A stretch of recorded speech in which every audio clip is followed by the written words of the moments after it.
And we are recording. Welcome, everyone. This is your host, Abraham L. Jaguar. I have a very special guest, as always. But before we get into that, this channel is proudly sponsored by the following amazing publishers. In fact, Durandal being one of them. This is the feature of this video. Durandal is a tabletop role-playing game featuring mythic chivalry and legendary warriors in the times of Charlemagne's court. You will find the link in the description and in the pinned comment, and I think you will enjoy today's video quite a bit because it's also going to reveal many things about Durandal. This channel is also proudly sponsored by the Red Room Publishing. Please check out their store for exclusive tabletop RPG products. They have recently released New Flesh, a future noir tabletop RPG where cyberpunk meets biological horror. You will find it in their website. The link will be in the description and in the pinned comment. This channel is also proudly sponsored by Dead Studios, the publishers and developers of Dames of Asstoria, a tabletop role-playing game where you play as monster girls, experiencing high adventure in a world that doesn't fully accept them. They have recently released Daughters of Lamb, a pay-what-you-want tabletop RPG where you play as cybernetic nuns with guns, looking for the missing pieces of their AI god. You will find it in their website. The links will be in the description and in the pinned comment. This channel is also proudly sponsored by the Era Zone's Inquest, prototype tabletop RPGs. This Kickstarter features a collection of zine format tabletop role-playing games with minimal artwork and playtesting, covering everything from science fiction, science fantasy, horror, you name it. The link will be in the description and in the pinned comment. Now, today we have Rui Anselmo. He is the author of Durandal. Welcome, Rui. Thank you so much for taking the time for this interview. Well, thank you for having me. Now, just Yes, go go ahead. ahead, please. No, sorry. Just want to make a quick introduction to Durandal, if you don't mind. Okay, so Perfect. Durandal is a diceless game based on epic poem "The Song of Roland" and "The Matter of France," and we'll talk about it more later on. But it's a game of mythic chivalry and very loosely based on Europe's mythic history. Yes. Now, before we go deeper into Durandal, when did you first start to play tabletop RPGs? Tell us about your RPG origin story. Okay. So I've been playing RPGs for quite a long time now. I started at 14 years when Dungeons and Dragons First Edition, the Red Box Edition, first arrived in Portugal. I think it might have been in 1988. I'm not sure, but it might have been then. So I've been playing role-playing games ever since, and I've always been thinking about tabletop role-playing games and writing articles, and playing with friends. And I've started Seven Sagas about 2 years ago, 1 year and a half ago, and I've had a crowdfunding campaign for a previous game called Dawnfall, and a post-apocalyptic game which uses the same system as Durandal. And I've since published a couple of more very tiny games. One game is called The Call of the Deep, which is a horror game set in a Portuguese trawler in the 1950s, and a game of personal horror where you play a werewolf in the countryside of Portugal during French invasions. And now I also have a crowdfunding campaign for Durandal, my latest game. Yeah. So I've noticed that Portugal is producing really good material when it comes to tabletop role-playing games. I've oh seen yes, like this boom because before I didn't know anything, and then suddenly you start having things from the Red Room Publishing and yeah. from Newborn Games and all over the place. Tell us about the tabletop RPG scene in Portugal. How is it over there? Well, I think it's a very tight knit scene. People are very enthusiastic. Some of the people that you've mentioned are my friends, like Danielle, that you have interviewed a week ago, I think, is a personal friend, and he's doing an amazing job with Zulu, which is, I think it's also a personal horror game. I've had a chance to play it with my girls. I have a wife and two daughters, and we played it. Well, not the full horror of the game. I've adapted it because my youngest daughter is 12. But we had the chance to play it. It was a blast to play. It has such an excellent rules. And my friend Elder is also writing a game, I think, based on in Seattle in the 90s. I think I might be making a mistake here, but yeah, the Portuguese role playing scene is exploding, and I also know the guys from Red Room. I've not been in touch, but I know them, and I know that they publish very excellent games. And we also have all kinds of conventions. We have monthly conventions all around the country. We have a year convention that is the biggest in Portugal, where we are having foreign guests to talk and to play with us, and it's an awesome scene right now. As you said, it's exploding, but it's beating slowly simmering, and someone might not just taking the lead off, and it's overflowing with all kinds of creative stuff. It's very awesome to see many new people playing the games, and many of the older guys and girls creating and writing, and it's awesome to see. It's very, very cool to see. Yeah, That sounds very exciting. Really, it is. really, the enthusiasm just Mm-hmm. brims through. Yeah, it's Mm-hmm. palpable. Mm-hmm. Now, can you tell us how did you come up with the concept for Durandal? Okay, so I also work in books. I'm a bookseller by trade, and Durandal has had well, not sorry, not Durandal, but the Song of Roland as a new translation that came out last year, I think, and it's a very, very good translation. And I read it, the epic poem, and it's such a cool poem to read. And I've started getting more and more interested about the history behind the Song of Roland. And if you don't mind me talking a bit about it, because I think it makes a cool introduction to the game. Okay, the Song of Roland is based on a real event.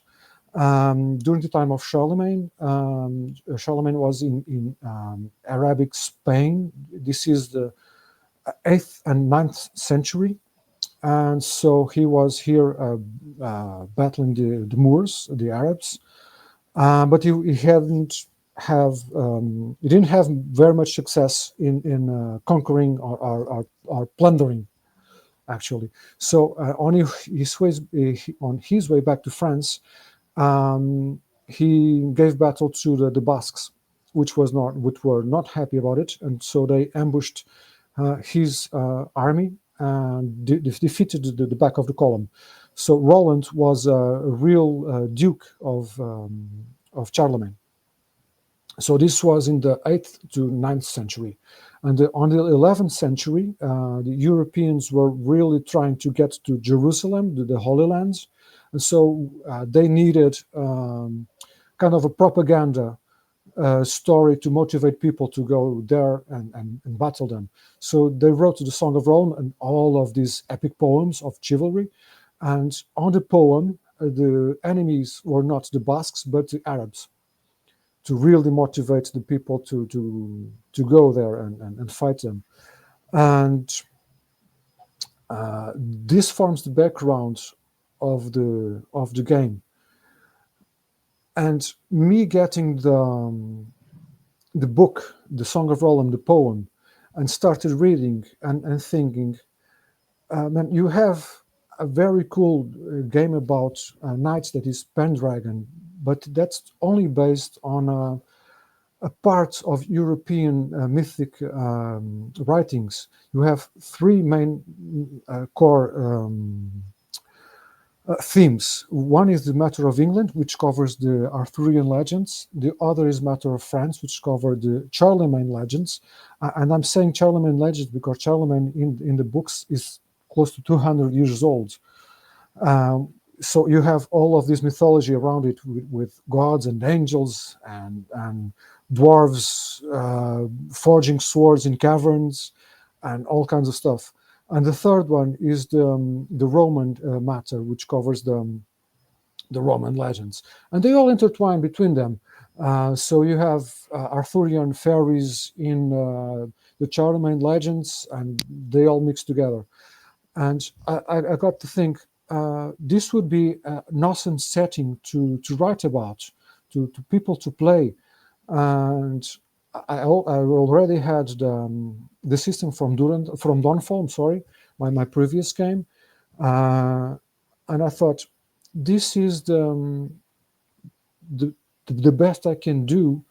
It would be to take an already existing system and adapt it to an awesome setting, which is the Charlemagne setting, the Charlemagne legends of the epic knights, of the epic deeds, of the deeds of chivalry, of honor, of faith, of tragedy, of temptation.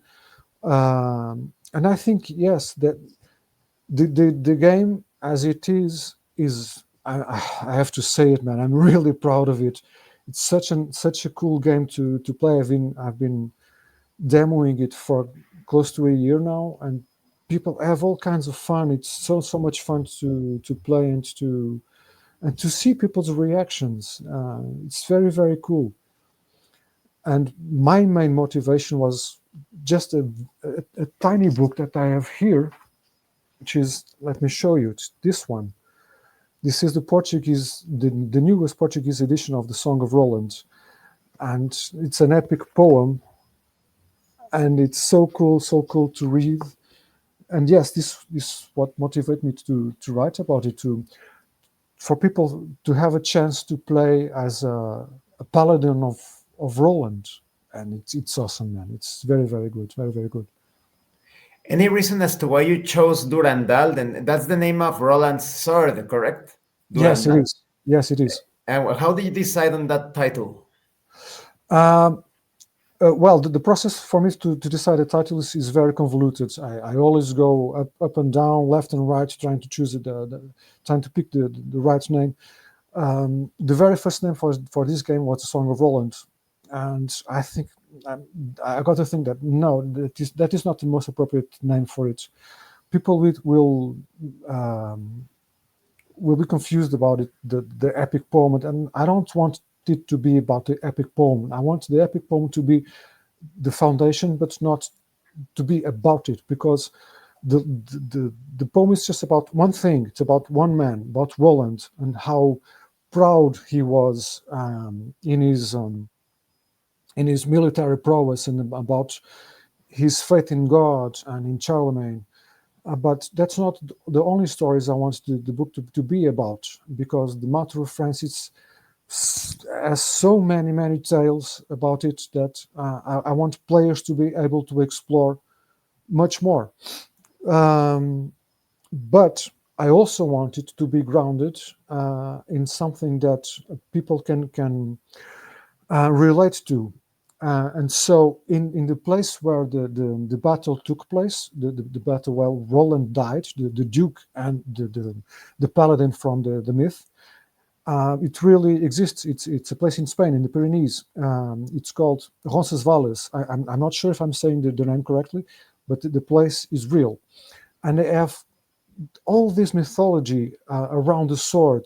There was even a replica of the sword stuck in the stone, and I'm using it in the past because the replica was stolen last summer, and Hmm. it wasn't me. But yeah, they had a replica of the sword and it was stolen. So I thought the game is about chivalry, and what is the most epic weapon a knight would have? That would be a sword. So what is the most epic sword that you know about in the myths of Charlemagne, it would be Durandal. Uh, I mean, Charlemagne also had his own magic sword, which was Joyeuse. But Durandal is much more known than Joyeuse, so I picked Durandal for the name of the game. And also, my wife jokes about that all my games, all my larger games, have they start with a D and end with an L. So Dawnfall and now Durandal. That's true. That's very curious. Yes, it is. It was not my intention. It was just something that happened. But yeah, but it is. It is what it is. You should make it like a staple. That is, if you design other games, you should make them like that. Like it starts with a D and an L. It could be And like, yeah, well, you know how much trouble I would have if all my games were about that. I mean, I just wrote a werewolf game. How? What word can I have for a werewolf game? I have no idea.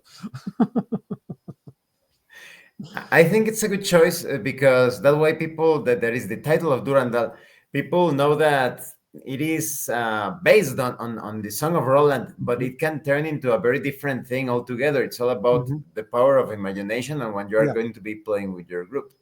Now, can you tell us more about the system, the core system of Durandal? Okay. Yes. Sure. So the system is diceless, and it's diceless by just a single reason. It's just I've played many different games in my role playing life, and one thing is common is that the dice hate me and want me dead. So I started to think that if I want to make this, no dice included. So it, that's a tagline that I have for Seven Sagas, which is no dice, no limits. Um, Mind that this is not something against dice or people who play with dice. Of course, just my personal ethos is around no dice. The other two games that I wrote, the Call of the Deep and the Wailing, the werewolf game, they use dice, but it's a very simple system. And the system is Durandal. Is that you have your attributes and your skills, and attributes range 1 to 5, and skills 0 to 5, and you add both values, and then you have an effort pool. An effort is how much effort you are willing to put into being successful in your action. And the amount of effort that you are able to spend in a given action is the sum of your attribute plus your skill. So if you are fighting someone, you would use your physical attributes and your melee skill. And let's say that you have 8, and then the maximum effort that you were able to spend in any action would be 8. You don't have to spend 8, you can spend less than 8, but the most you can spend is 8. And effort is a resource that is spent. So you spend it and it's gone. You can have it back if you rest, and if you follow another thing that I think it's gives life to Durandal, which is your character's passions, because the skills is what you can do, you know how to do, but your passions is what you want to do. So passions rule your life. Um, and you have 4 passions, which are let me see if I get them correctly. Your virtue, your faith, your temptation, and I'm missing one. I'll get to it. And if you follow your passion, you get an advantage. And an advantage can be a +1 to a task, or an effort recovery, or um, well, it just gives you an advantage. So you have a +1 that the player decides where to spend. So one thing you can do is to recover your effort. Um, so that's the basic of the system, and then you have 5 degrees of success depending on how much higher or lower that you have than the game master. I'm so sorry. I'm going to get ahead of myself. And you bet against the GM and against the game master.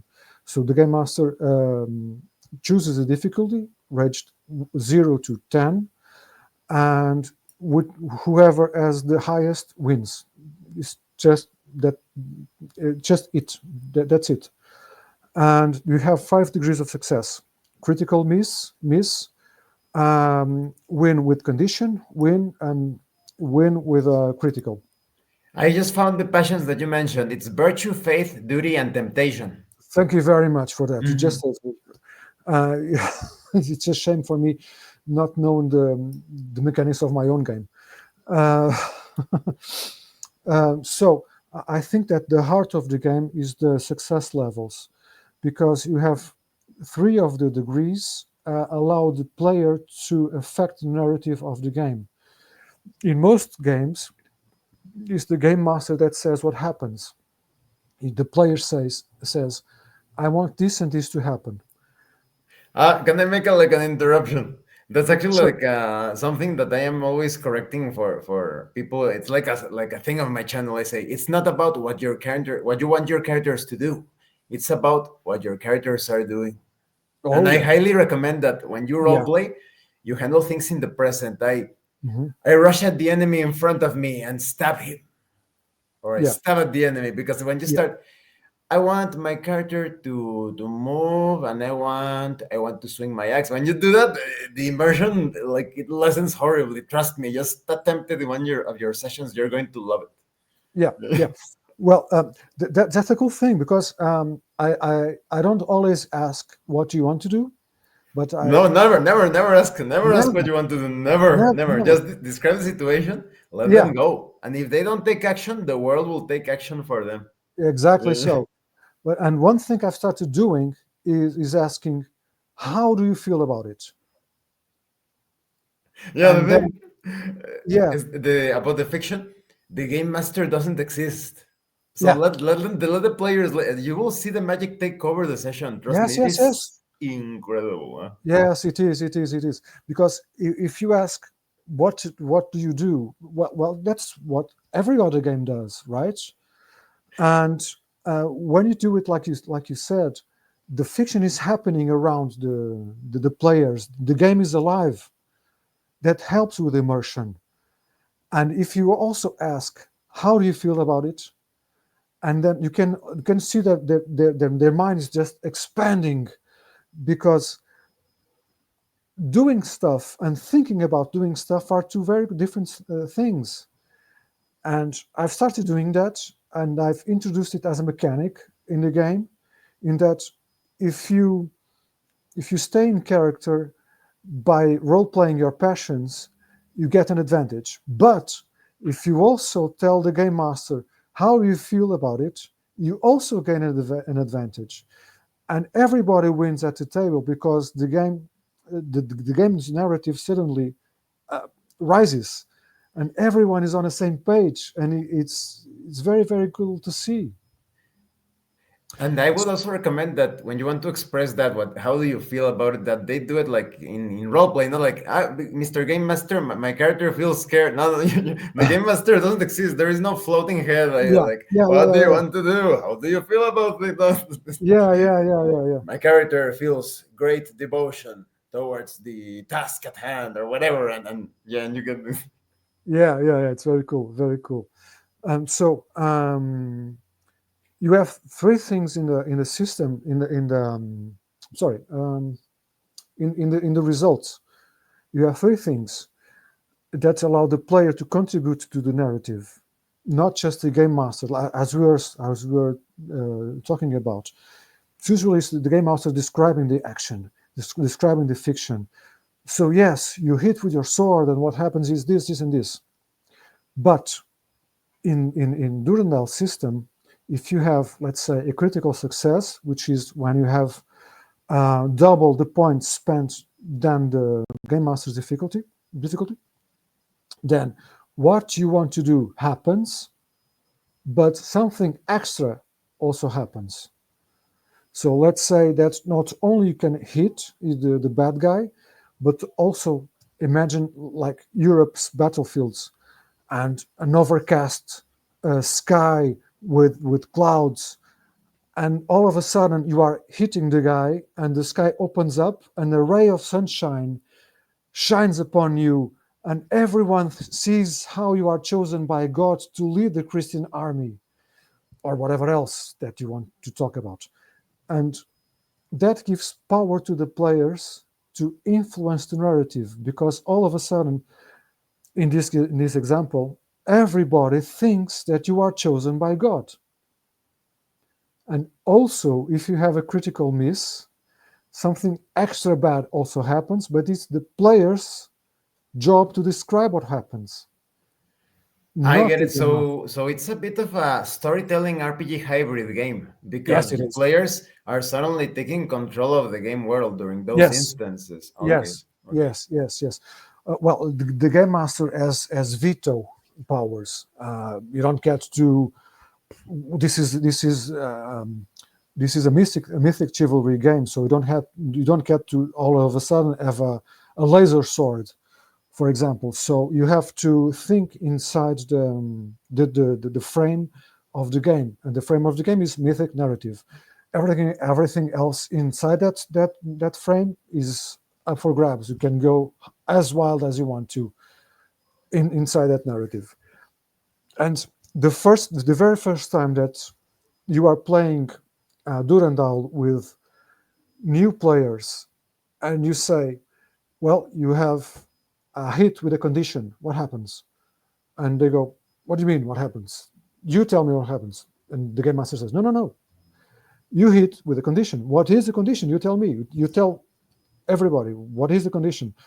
And all of a sudden, you can see the gears inside starting to to turn, uh, and giving that kind of narrative power to players is an experience that they always love. They feel that they are contributing to the story, not just participating in it or taking. Well, you know the expression of railroading, right? Railroading can be fun. You are there to appreciate the voyage, and in this case, you are not only enjoying the voyage, but you are also saying to the game master, "I want to go left and I want to go right." And you can really influence the story, which is for players not used to this kind of things. It's an open mind, a mind opener. I'm so sorry. It's a mind opening, and it's awesome to see in action. So you could actually save some time by describe a condition that you inflict upon the enemy, right?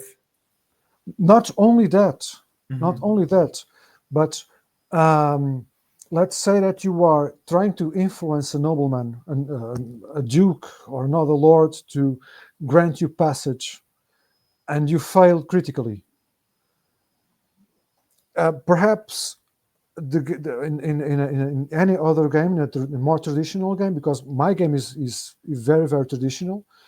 But in a more traditional game, the game master might say that, well, you are arrested, you are put under arrest, you are put in jail, whatever. But in my game, in Durandal, it's the player to say it's the player that says what happens. I fail, and something else also happens. You know, Hmm. Hmm. so that is very, very cool to see. So as I understand it, when the players fail, they get to describe what happens due to the failure. Yes, if it's a critical miss. But wouldn't that be like a bit like, for example, a player like, oh, and I get a slap on the wrist, and that's it, like, like a Well, very minor thing to get like the advantage, right? Because it's going to be the rare player that is going to mention my well, character gets get tossed into the dungeon and he gets tortured. Well, it could be, Mhm, but let's say, well, you are not playing alone. You have the other members of the party, and mhm. they can say to you, "No, that's not fun. Uh, what would be fun? It would be this, or that." You Oh, know, you know. yeah. So all of a sudden, you have three, four, five people all contributing to the story, and sometimes a player can't think of anything creatively to happen to his character, Mhm, mhm, but the mhm. other players can contribute.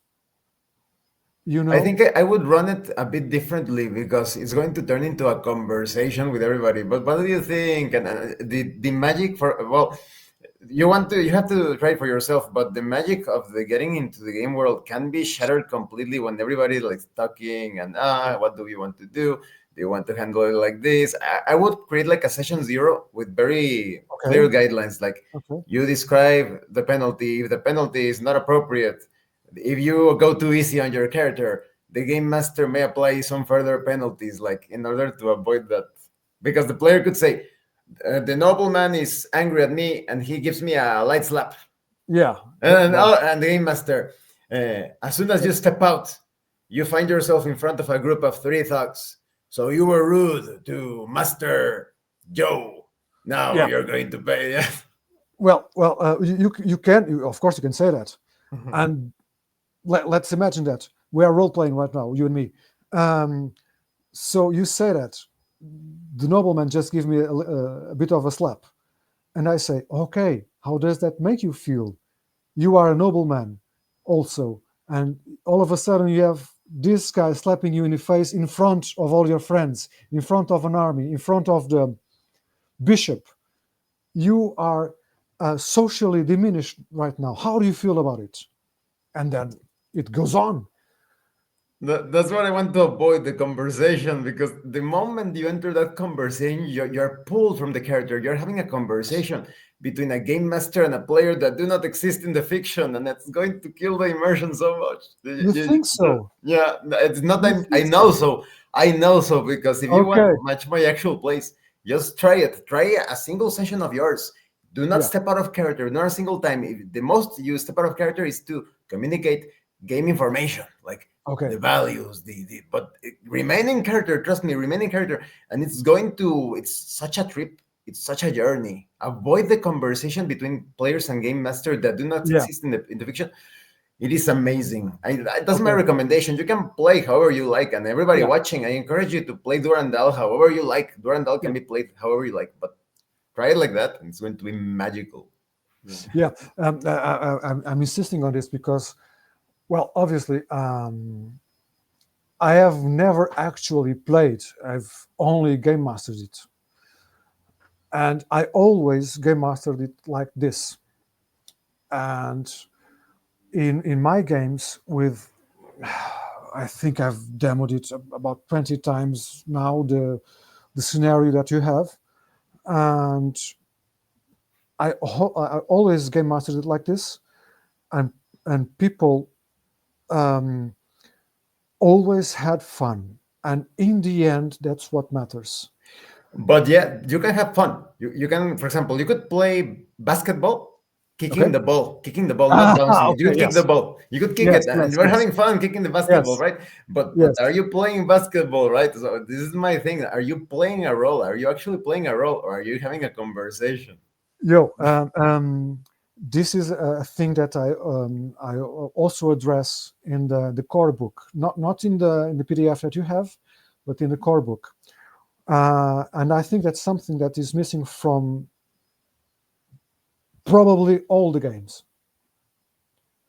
because people are used to playing in one way, and that way works for them, and that way is correct for them, and it's right for them, and it feels right for them, and it fits like a glove. But perhaps you end up playing Dungeons and Dragons in some way that you play Call of Cthulhu, or the other way around. And one thing I address in the core game is how you play Durandal. That's my expectation uh, of players to play Durandal. As you said, and you are 100% about it, you can play Durandal however you want to. The core book will also have rules for using dice, which the PDF that you have doesn't have that option. Because I have a very good friend named Tiago that absolutely hates diceless games. So he has said to me, I will not play your game because your game doesn't have dice. Yeah, so I wrote an expansion for Durandal that is in the core game that will allow players to play Durandal with dice. but that is your option. You don't have to. You don't have to play Durandal diceless, and you don't have to play Durandal with dice. Just make sure that when you are playing, everyone is on the same page. You know, that's why I also wrote a small section titled "How to Play Durandal," how to play this game, because how you play this game is different from how you play the other game or all the other games. And um, in the end, yes, you are playing basketball wrong if you kick the ball around. If everybody's having fun, more power to them. But you are not really playing basketball. You are playing something else. But I think that at least give it a try and play the game as I think it's called raw rules as written. I'm not really sure about it, um, but I think it's something that it's really missing from the games. That you have a general explanation on how to role play, but not how to role play that game. And you don't play Dungeons and Dragons the same way that you play Call of Cthulhu. Well, in general, you could actually play it because you describe your actions. That is, the players describe their actions. Okay. The game master, make your attack roll. Yeah. Roll this, roll that. So it applies to every single tabletop RPG. Okay. Describe your action. Something Okay. happens. Okay. Okay. Yeah. Okay. Well, I got those two examples because they seem to me like on different poles. In one, it's kick down the door, and the other one is run away from magic books. Aha, because that depends on the character. A Yeah. warrior from Dungeons and Dragons is not going to be like the 60-year-old professor from yeah. Sure. No. Yeah. That's it. That's it. Yes. Yes. Yes. Yes. Yes. Yeah, but of course, man, you are 100% right. You want to you will play Durandal however you like it. What works for you? I'm fine with it. As long as you play Durandal, I'm happy. Mhm. Now, was it challenging to balance morality, political intrigue, and the supernatural with your concept of Durandal? Yes, because I not only wanted to make a game that is somewhat grounded in reality, but I also wanted to take the mythical aspects of it and jam it together and mash it into this game. So religion is very important. Habits are very important. Customs are very important. Superstition is very important. Um, you won't play an Arab character the same way that you play a Frankish character or the same way that you play a Danish character. And the religion in there is it's a very very important distinction. And so the same thing in a courtroom or in social how to say it, um, a noble has more social influence than one that is not a noble. I don't know if you're understanding what I'm trying to get at, but um, in Durandal, it's not. It was not easy for me to get both right, and I'm not sure if I got both right. I got my vision right, but in play, if you are an history buff, and I've played with some history buffs, people that knew more about European history than myself, and the expectations they had were different from mine. So I always let them play as they wanted. I always let it go, but I always said, please look at your passions. What does your passion says? What does your passion say? How do you feel about it? Is one passion more important than the other? So yes, balancing both was was very very hard. And as I've said, I'm not sure I got everything right. Most probably I didn't. People will find mistakes in that. People will think this is not historically correct. But I But think the it's good because that is your particular vision and interpretation of Mhm, what has mhm. been communicated. And history is constantly they say, oh, this is what actually happened. And Yeah, then wait a decade or so. No, no, it turns out we were wrong. We were wrong, and this other thing happened. So yeah, don't yeah. worry too much. One thing I wanted to be crystal clear in the game was the mythic part of it. Well, your god emperor is 200 years old. And how is that possible since the Carolingian Empire only lasted for 80 years? So the Carolingian Empire is a reflection of God's empire on earth. So Mhm. that's why you have the paladins. The paladins are the representatives of the most important virtues that a knight could have. And if you follow those virtues, then you would be a paladin of Charlemagne. And I think that part I got right with the passion system. But I'm not really sure about it. That's a doubt that I will always have. I think that's my vision on it. Yes, some people will like it. Some people, well, will not. Yeah. I think people should look at it as a separate concept. That is, they're not going to be playing Durandal because it is the most historically accurate recreational. Hmm. No, this is a really cool, awesome storytelling RPG game, and Hmm. you have this system of passions according to the vision of the author, allowing you to experience adventures that perhaps deviate quite a bit from what is considered canon or Hmm. historically accurate. Hmm. Well, Mhm. yes. You have a ton of guidelines in the game. You have a whole chapter on the history of Europe at the time, but is a chapter written with a mythic aspect on it.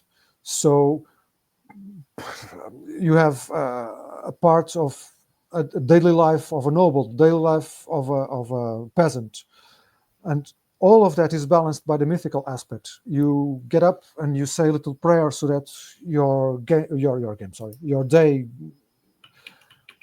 goes according to what you were planned, so you don't break a leg or your sword doesn't break or you come back alive at the end of the day, and if a little bird is singing when you get out of your home, then you that it's a good omen. But if it's a crow, it's a bad omen, and you have all that kinds of stuff in the game. So in order to balance the the temporal aspect with a heavenly aspect of it, I don't know. You have to play to see it. And have you ever played other tabletop RPGs or supplements or source books or anything else that have to do with Charlemagne and Roland? No, I don't think there are that many games. I think that Chaosium, as a supplement for Pendragon that covers the period of Charlemagne. Yes, And it's I actually a standalone game. Oh, okay, nice, nice. But I think it's good that you came up with Durandal because it's called Paladin, and Okay. because this one is actually uses dice, and some people could consider it like a more standard take, but Durandal takes the diceless approach as along with your interpretation of the Hmm. passions. Hmm. Well, yes. I don't know that much about Paladin, about that game. I know that it exists, and I was, in reality, I was a bit disheartened to find that it existed because then my game is not unique, and that I was trying to write something as different as I could make it. But uh, uh, let's hope that both are as different as they can be, so people can pick one and have a different experience while playing the other. I think they are significantly different because from what I have seen from Paladin, it is more focused on gaining like saintly favors. Oh, There okay. could be some other nuances, but it focuses heavily on each like a knightly family having like a saint, and it Hmm. revolves around that. But from what I have seen from the quick start in Durandal, Durandal seems more freeform, and I think that's very important. Not to say that Paladin is a bad game or something else, Hmm. but perhaps people are expecting something that is not that has a bit more flexibility. or room to operate when it comes Hmm. to having the passions and the devotion and the faith and whatnot. Hmm. Yeah, yeah, yeah, yeah. Well, I wrote it like that as well. One joke that I always say is that I'm getting old, and in my old age, I don't have as much capacity to learn or fix or remember rules. So I wrote a game as simple as I could make it, so that I could remember the rules, and that gives a whole room for you to explore and to play in. So if you want to, I don't know, I have very small section on enemies with a very small ruling for you to make your own enemies or enemy armies or whatnot, and you don't have a whole stats group for enemies. You have just a couple of stats because that's how simple I wanted it to be. And so that simplicity gives players and game masters room to explore. You can play around with the stats and with the perks because they also have perks, and you might just change the numbers up or down a bit, or the perks up or down a bit, and you have a completely different enemy. That's what I wanted to make, a game that would give you an opportunity to play a virtuous knight, but also um, a whole world to explore. That's why you don't have only the Frankish knights, but you also can be a Danish Viking if you want to, uh, because there were Danish Vikings at the time of Charlemagne. And I wanted that. I wanted players to and game masters to be able to explore that, to roam around, to not only have an historically accurate game, but something that you could go wild with it. Yeah. And I think there is great versatility to that because sometimes you could be feeling in the mood of playing one of the paladins from Charlemagne, but other Hmm. times maybe you want to play someone from the Viking forces, perhaps Hmm. from the Arab forces as well. Hmm. So this means that the opposition or the antagonists could vary significantly from session to session. Yes, of course. The I don't want to give too much away, but on the quick start edition of the game, the main enemies are the Arabs, because that's the main influence the game has, which is a Song of Roland, where the enemies are the Arabs. But there's a twist to it on the Quick Start edition. There's a small twist, which I'm not going to tell about because I want people to be able to experience the game. And as I was writing the game, all kinds of stuff were coming to mind. What if you got to a place and the place was haunted?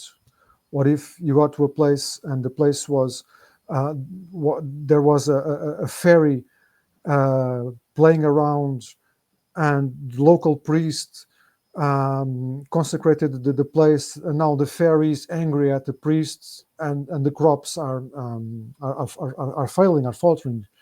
What if you are on the border of the Frankish Empire and you don't have the law behind your back, and you are playing in a kind of uh, feudal far west, in that you are not a cowboy with a six shooter, but a knight with a sword in a lawless land. So you can play however you want. A You knight can with a play crossbow. and with a crossbow. Yes. Oh, and that's another thing. As I was researching stuff, I got to a place where how much do I want to put in? How varied were weapons back then? How varied were armors back then? You don't have a knight in full plate armor because there were none at the time. Full plate came some 200 to 300 years later. So in the ninth, the 8th century, you have mail shirt and that's it. And the mail shirt is as expensive as a car.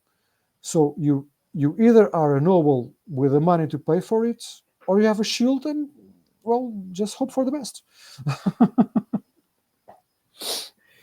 Now, before we wrap up the interview, is there anything else you want to share with us about Durandal? Yeah, yes.